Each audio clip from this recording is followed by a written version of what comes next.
अथ श्री विष्णुसहस्रनामस्तोत्रम्। हरिः ओम्। श्रीपरमात्मने नमः।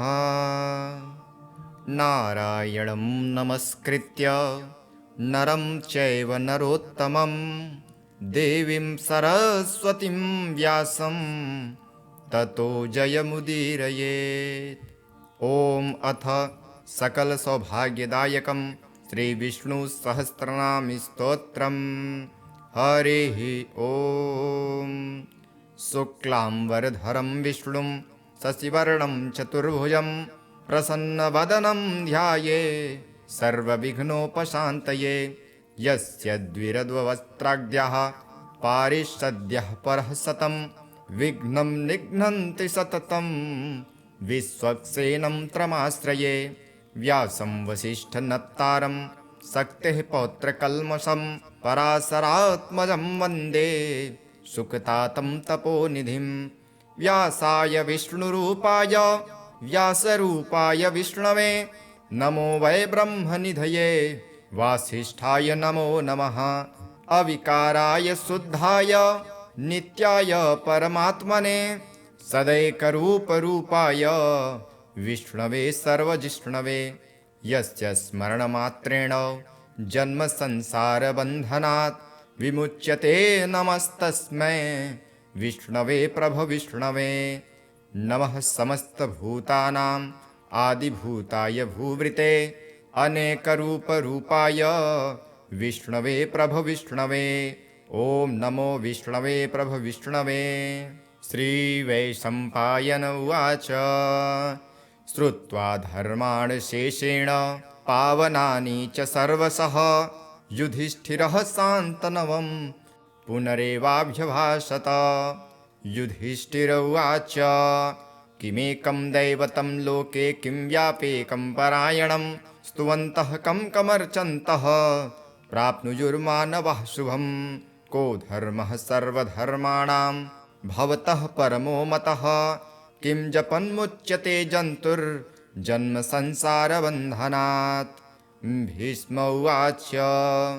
जगत्प्रभुं देवदेव अनन्तं पुरुषोत्तमं स्तुवन्तं नाम सहस्रेण पुरुषः सततोत्थितः। त्वमेव चार्चयन्नित्यं भक्त्या पुरुषमव्ययं ध्यायन् स्तुवन् नमस्यंश्च यजमानस्तमेव च। अनादिनिधनं विष्णुं सर्वलोकमहेश्वरं लोकाध्यक्षं स्तुवन्नित्यं सर्वदुःखादिको भवेत्। ब्रह्मण्यं सर्वधर्मज्ञं लोकानां कीर्तिवर्धनं लोकनाथं महद्भूतं सर्वभूतभवोद्भवम्। एष मे सर्वधर्माणां धर्मोऽधिकतमो मतः यद्भक्त्या पुण्डरीकाक्षं स्तवैरर्चेन्नरः सदा। परमं यो महत्तेजः परमं यो महत्तपः परमं यो महद्ब्रह्म परमं यः परायणं पवित्राणां पवित्रं यो मङ्गलानां च मङ्गलं दैवतं दैवतानां च भूतानां यो व्ययः पिता। यतः सर्वाणि भूतानि भवन्त्यादियुगागमे यस्मिंश्च प्रलयं यान्ति पुनरेव युगक्षये। तस्य लोकप्रधानस्य जगन्नाथस्य भूपते विष्णुर्नाम सहस्रं मे शृणु पापभयापहम्। यानि नामानि गौणानि विख्यातानि महात्मनः ऋषिभिः परिगीतानि तानि वक्ष्यामि भूतये। ऋषिर्नाम्नां सहस्रस्य वेदव्यासो महामुनिः छन्दोनुष्टुप् तथा देवो भगवान् देवकीसुतः। अमृतांशुद्भवो बीजं शक्तिर्देवकीनन्दनः त्रिमासा हृदयं तस्य स्यान्तर्थे विनियोज्यते। विष्णुं जिष्णुं महाविष्णुं प्रभविष्णुं महेश्वरम् अनेकरूपदैत्यान्तं नमामि पुरुषोत्तमम्। श्रीवेदव्यास उवाच।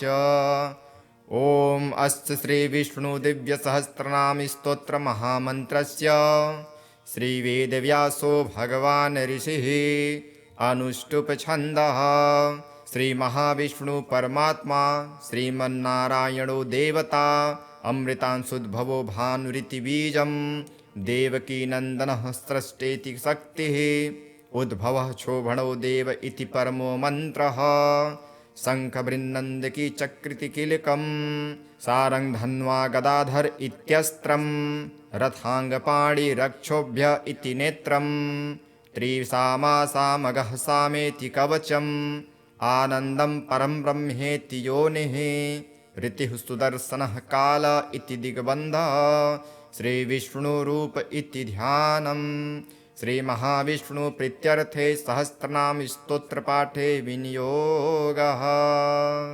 अथ ध्यानम्। ॐ नमो वासुदेवाय।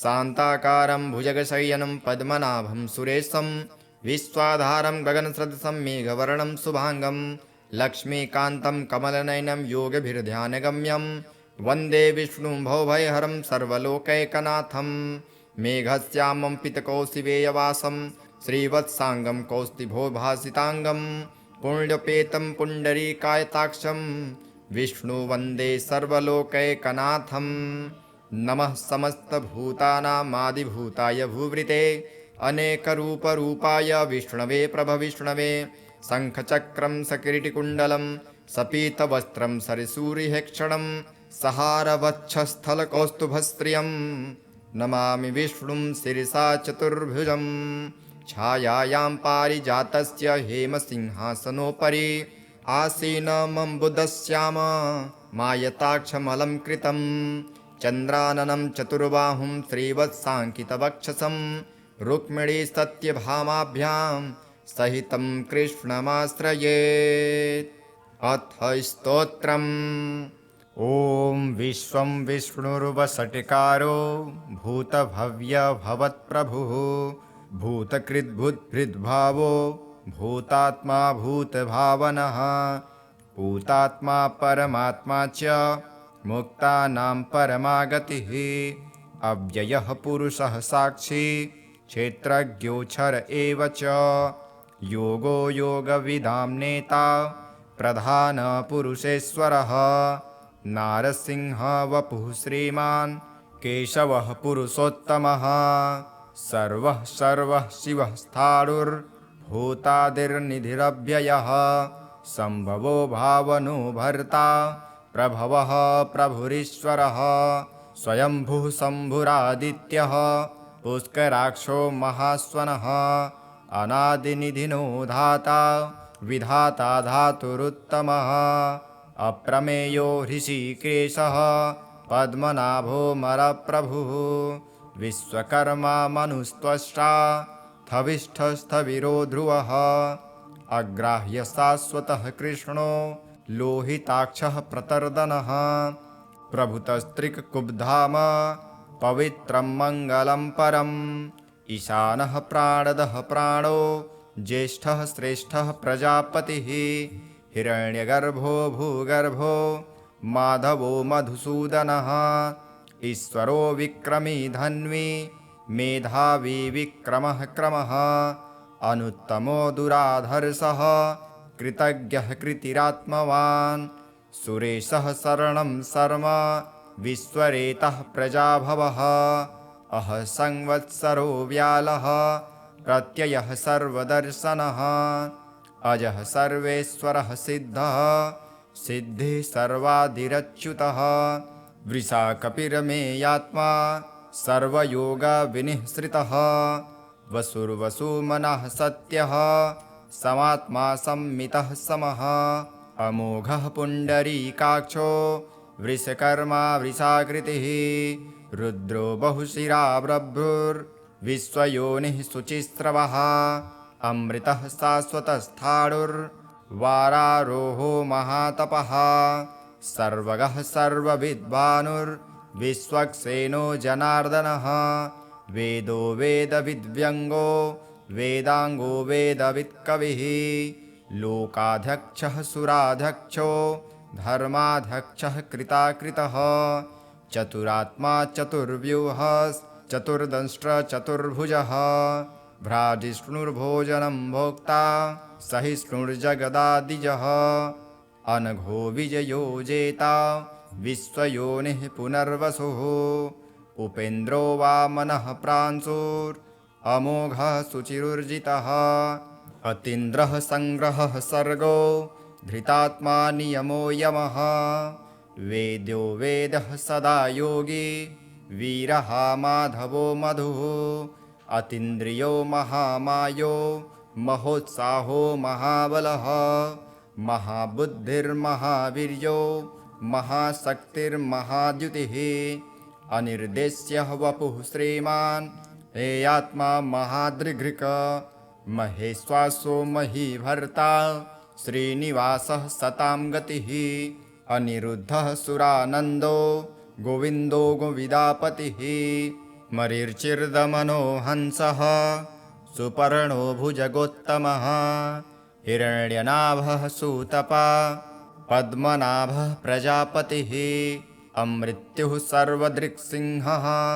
सन्धाता सन्धिमान् स्थिरः अजो दुर्मर्षणः शास्ता विस्तृतात्मा सुरारिहा गुरुर्गुरुतमो धाम सत्यः सत्यपराक्रमः निमिषो निमिषसहस्रग्भि वाचस्पतिरुदारधिः अग्रणिर्ग्रामणिः श्रीमान् न्यायो नेता समीरणः सहस्रमूर्धा विश्वात्मा सहस्राक्षः सहस्रपात् आवर्तनोन्निवृत्तात्मा संवृतः सम्प्रमर्दनः अहः संवर्तको वह्निरनिलो धरणीधरः सुप्रसादः प्रसन्नात्मा विश्वदृग्विश्वभुग्विभुः सत्कर्ता सत्कृतः साधुर्जह्नु नारायणो नरः असंख्ययो प्रमेयात्मा विशिष्टः शिष्टकृच्छुषिः सिद्धार्थः सिद्धसङ्कल्पः सिद्धिदः सिद्धिसाधनः वृषाही वृषभो विष्णुर्वृषपर्वा वृषोदरः वर्धनो वर्धमानश्च विविक्तः श्रुतिसागरः सुभुजो दुर्धरो वाग्मी महेन्द्रो वसुदो वसुः नैकरूपो बृहद्रूपः शिपिविष्टः प्रकाशनः ओजस्तेजो द्युतिधरः प्रकाशात्मा प्रतापनः श्रद्धस्पष्टाक्षरो मन्त्रश्चन्द्रासुर्भास्करद्युतिः अमृतांशुद्भवो भानुः ससविन्दुः सुरेश्वरः औषधं जगतः सेतुः सत्यधर्मपराक्रमः भूतभव्यभवन्नाथः पवनः पावनो नलः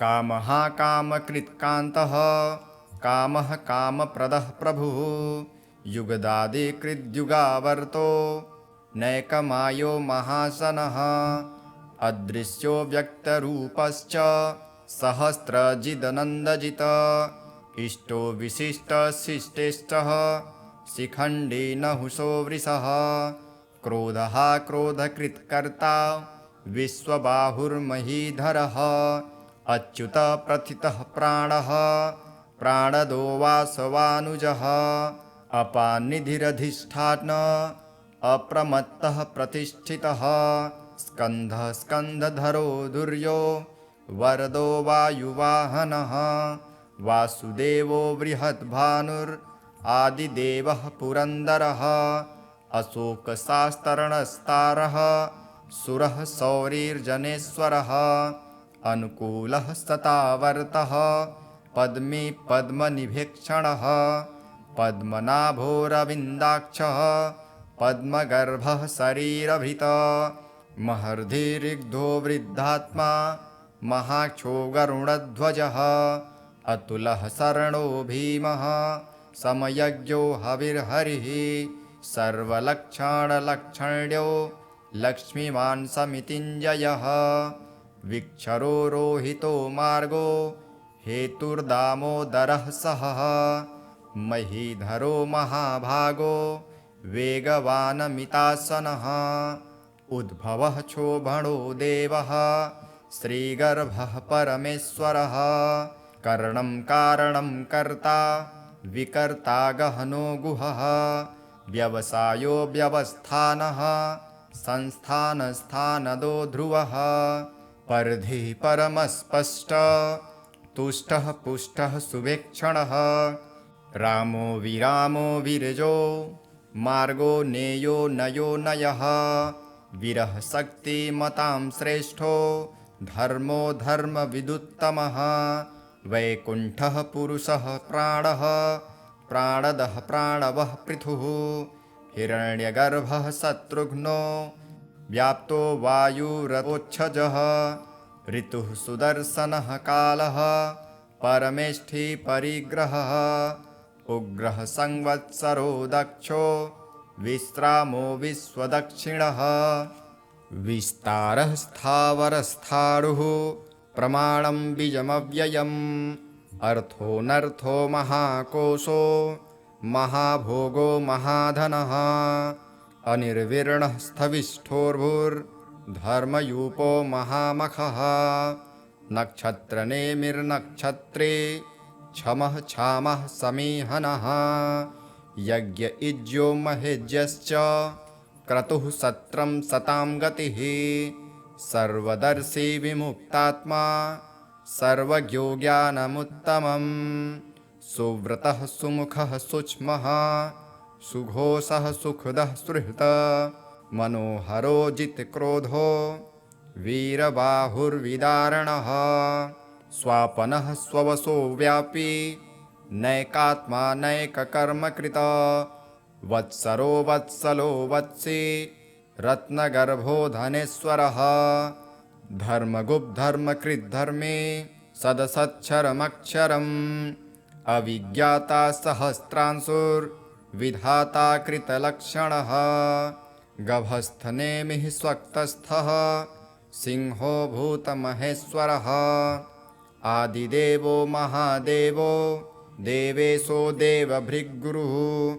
उत्तरो गोपितिर्गोप्ता ज्ञानगम्यः पुरातनः शशिरभूतभृग्भोक्ता कपीन्द्रो भूरिदक्षिणः सोमपोऽमृतपः सोमः पुरुजित्पुरुषोत्तमः विनयो जयः सत्यसन्धो दशार्षः स्वात्वतां पतिः जीवो विनयिता साक्षी मुकुन्दो मितविक्रमः अम्भो निधिरनन्तात्मा महोदधिशयोऽन्तकः अजो महार्हः स्वाभाव्यो जिता मित्रः प्रमोदनः आनन्दो नन्दनो नन्दः सत्यधर्मातिविक्रमः महर्षिः कपिलाचार्यः कृतज्ञो मेदिनीपतिः त्रिपदस्त्रिर्दशाध्यक्षो महाशृङ्गः कृतान्तकृत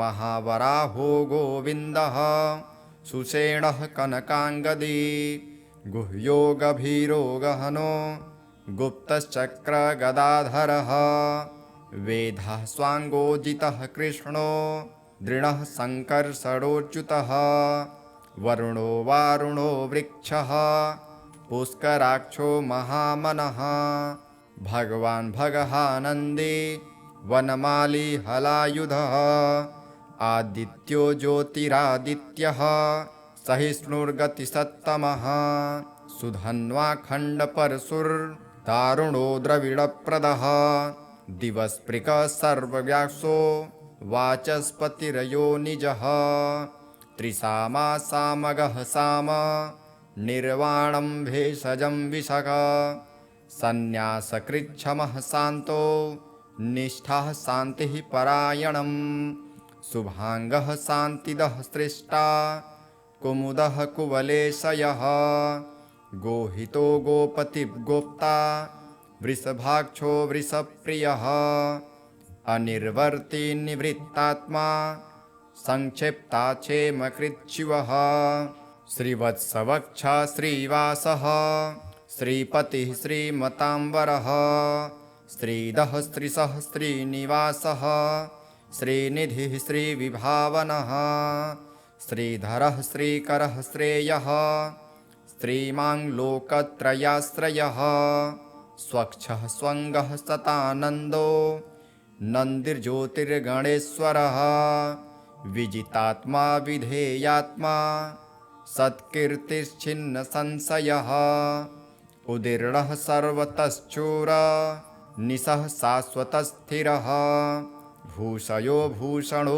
भूतिर्विशोकः शोकनाशनः अर्चिष्मानर्चितः कुम्भो विशुद्धात्मा विशोधनः अनिरुद्धो प्रतिरथः प्रद्युम्नोमितविक्रमः कालनेमिनिहावीरः सौरिः सुरजनेश्वरः त्रिलोकात्मा त्रिलोकेशः केशवः केशिहा हरिः कामदेवः कामपालः कामी कान्तः कृतागमः अनिर्देश्य वपुर्विष्णुर्वीरोऽनन्तो धनञ्जयः ब्रह्मण्यो ब्रह्मकृद्ब्रह्मा ब्रह्म ब्रह्म विवर्धनः ब्रह्मविद् ब्राह्मणो ब्राह्मी ब्रह्मज्ञो ब्राह्मणप्रियः महाक्रमो महाकर्मा महातेजा महोरगः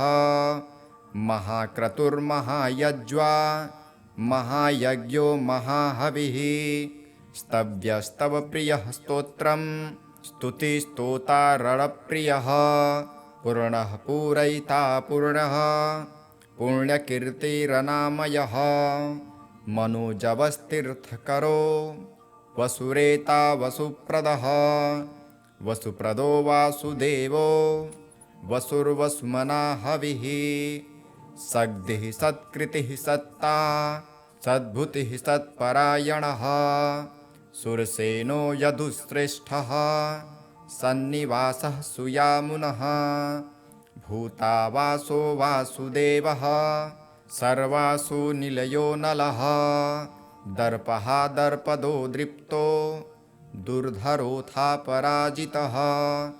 विश्वमूर्तिर्महामूर्तिर्दीप्तमूर्तिर्मूर्तिमान् अनेकमूर्तिरव्यक्तः शतमूर्तिशताननः एको नैकः सवः कः किं यत्तत्पदनुत्तमं लोकबन्धुर्लोकनाथो माधवो भक्तवत्सलः सुवर्णवर्णो हेमाङ्गो वाराङ्गश्चन्दनाङ्गदी वीरः विषमः शून्यो घृताशीरचलश्चलः अमानीमानदो मान्यो लोकस्वामी त्रिलोकघृक सुमेधा मेधजो धन्यः सत्यमेधाधराधरः तेजो वृषोद्युतिधरः सर्वसत्रभृताम्बरः प्रग्रहो निग्रहो व्यग्रो नैकशृङ्गो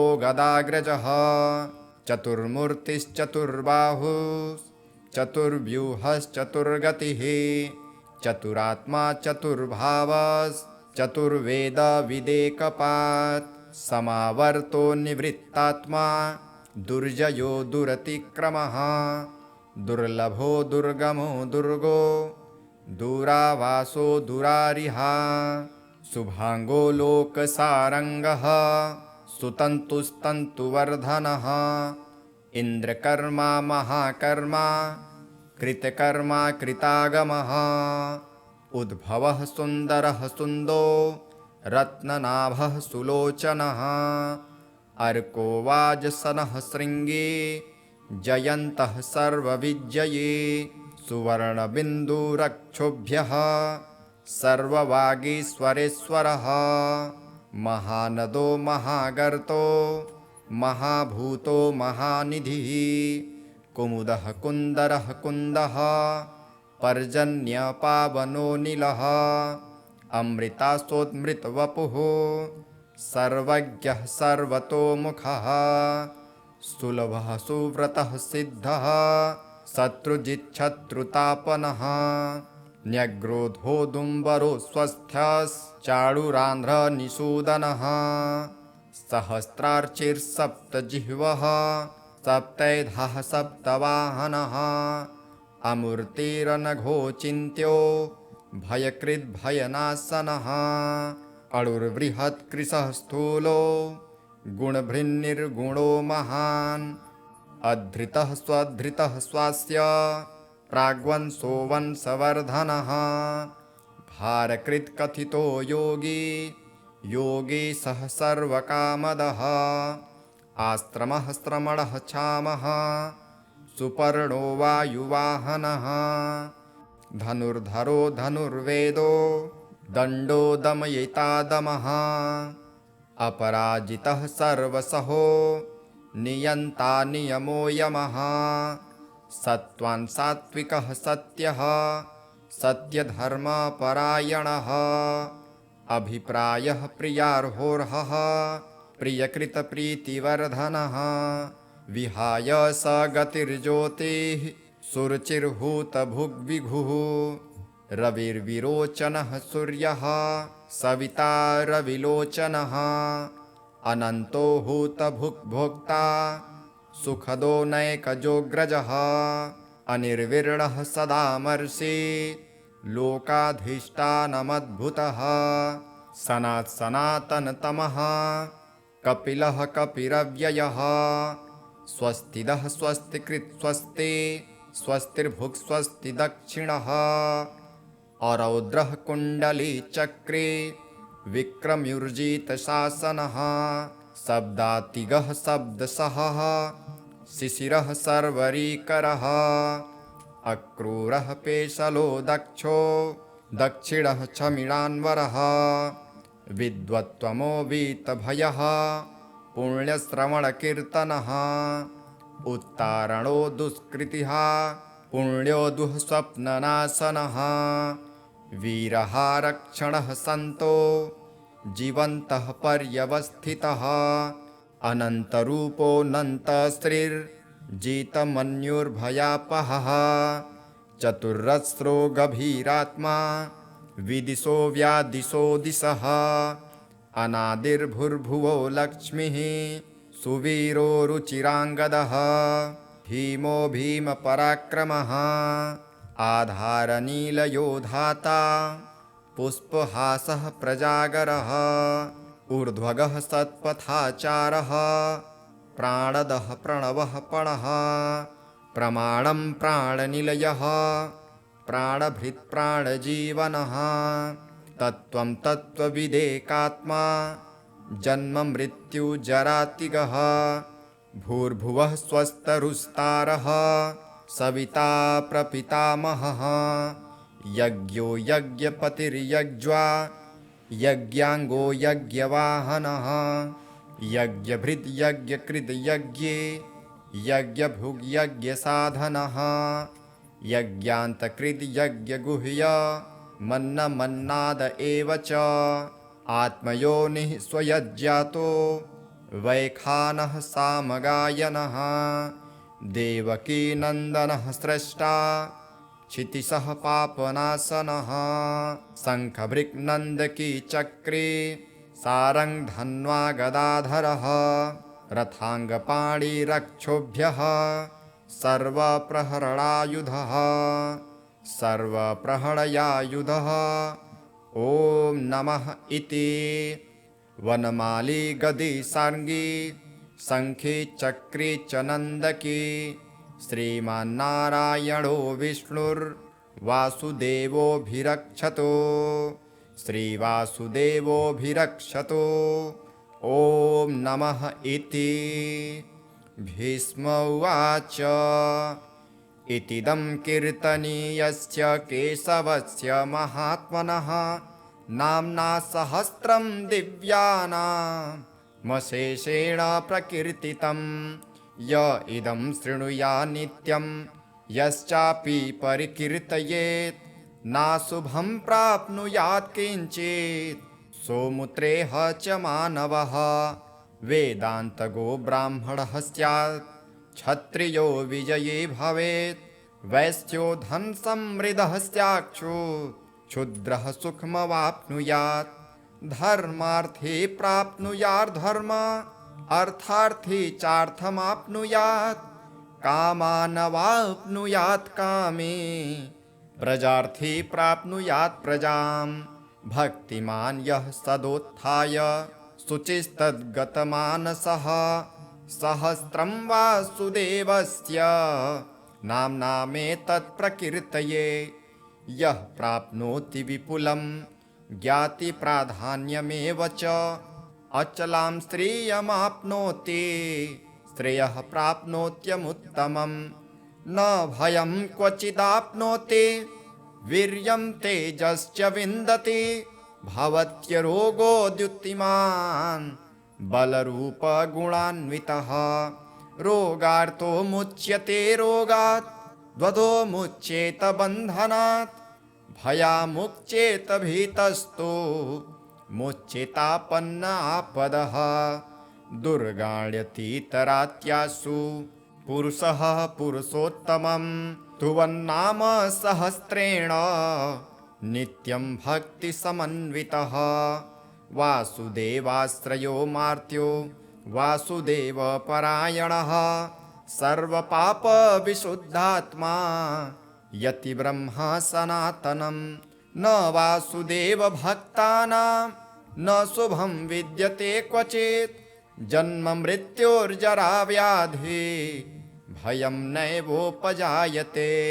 इमं स्तवमधीयानः श्रद्धा भक्तिसमन्वितः युज्यतात्मसुखशान्ति श्रीधृते स्मृतिकीर्तिभिः न क्रोधो न च मात्सर्य न लोभो नाशुभामतिः भवन्ति कृतपुण्यानां भक्तानां पुरुषोत्तमे द्योषचन्द्रार्कनक्षत्रा हन्दिशो भूर्महो दधिः वासुदेवस्य वीर्येण विधृतानि महात्मना ससुरासुरगन्धर्वं सयछोरगराक्षसं जगद्वशे वर्तते द्वं कृष्णस्य सचराचरम् इन्द्रियाणि मनोबुद्धिः सत्त्वं तेजो बलं धृतिः वासुदेवात्मकान्याहुः क्षेत्रं क्षेत्रज्ञ एव च सर्वागमानामाचारः प्रथमं परिकल्पयेत् आचारः प्रभवो धर्मो धर्मस्य प्रभुरच्युतः ऋषयः पितरो देवा महाभूतानि धातवः जङ्गमाजङ्गमं चेदं जगन्नारायणोद्भवम् योगो ज्ञानं तथा साङ्ख्यं विद्यः शिल्पादिकर्म च वेदः शास्त्राणि विज्ञानमेतत्सर्वं जनार्दनात् एको विष्णुर्महद्भूतं पृथग्भूतान्यनेकशः त्रिलोकान् व्याप्य भूतात्मा भुङ्क्ते विश्वभुगव्ययः इमं स्तवं भगवतो विष्णुर्व्यासेन कीर्तम पठेद्य इच्छेत् पुरुषः श्रेयः प्राप्तुं सुखानि च विश्वेश्वरमजं देवं जगतः प्रभुमव्ययं भजन्ति ये पुष्कराक्षं न ते यान्ति पराभवम् न ते यान्ति पराभवम् ॐ नमः इति अर्जुन उवाच पद्मपत्रविशालाक्ष पद्मनाभसुरोत्तम भक्तानामनुरक्तानां त्राता भव जनार्दन श्रीभगवानुवाच यो मां नाम सहस्रेण स्तोतुमिच्छति पाण्डव सोऽहमेकेन श्लोकेन स्तुत एव न संशयः स्तुत एव न संशयः ॐ नमः इति व्यास उवाच वासनाद्वासुदेवस्य वासितं भुवनत्रयं सर्वभूतनिवासोऽसि वासुदेव नमोऽस्तु ते श्रीवासुदेव नमोऽस्तुत् ॐ नमः इति पार्वत्युवाच केनोपायेन लघुनां विष्णुर्नाम सहस्रकं पठ्यते पंडितैर्नित्यं श्रोतुमिच्छाम्यहं प्रभो। ईश्वर उवाच श्रीराम राम रामेति रमे रामे मनोरमे सहस्रनाम तत्तुल्यं राम नाम वरानने। श्रीराम राम रामेति रमे रामे मनोरमे सहस्रनाम तत्तुल्यं राम नाम वरानने। श्रीराम राम रामेति रमे रामे मनोरमे सहस्रनाम तत्तुल्यं राम नाम वरानने। श्रीराम नाम वरानना ओम नमः इति। ब्रह्मोवाच नमोऽस्त्वनन्ताय सहस्रमूर्तये सहस्रपादाक्षिशिरोरुबाहवे सहस्रनाम्ने पुरुषाय शाश्वते सहस्रकोटियुगधारिणे नमः। सहस्रकोटियुगधारिणे नमः। ॐ नमः इति। संजय उवाच यत्र योगेश्वरः कृष्णो यत्र पार्थो धनुर्धरः तत्र श्रीविर्जयो भूतिर्ध्रुवा नीतिर्मतिर्मम। श्रीभगवानुवाच अनन्याश्चिन्तयन्तो मां ये जनाः पर्युपासते तेषां नित्याभियुक्तानां योगक्षेमं वहाम्यहम्। परित्राणाय साधूनां विनाशाय च दुष्कृतां धर्मसंस्थापनार्थाय सम्भवामि युगे युगे। आर्ता विषण्णाः शिथिलाश्च भीता घोरेषु च व्याधिवर्तमानः संकीर्त्य नारायणशब्दमात्रं विमुक्तदुःखा सुखिनो भवन्ति। कायेन वाचा मनसेन्द्रियैर्वा बुद्ध्यात्मना वा प्रकृते स्वभावात् करोमि यद्यत् सकलं परस्मै नारायणायेति समर्पयामि। इति श्री विष्णु दिव्य सहस्रनाम स्तोत्रम संपूर्णम्।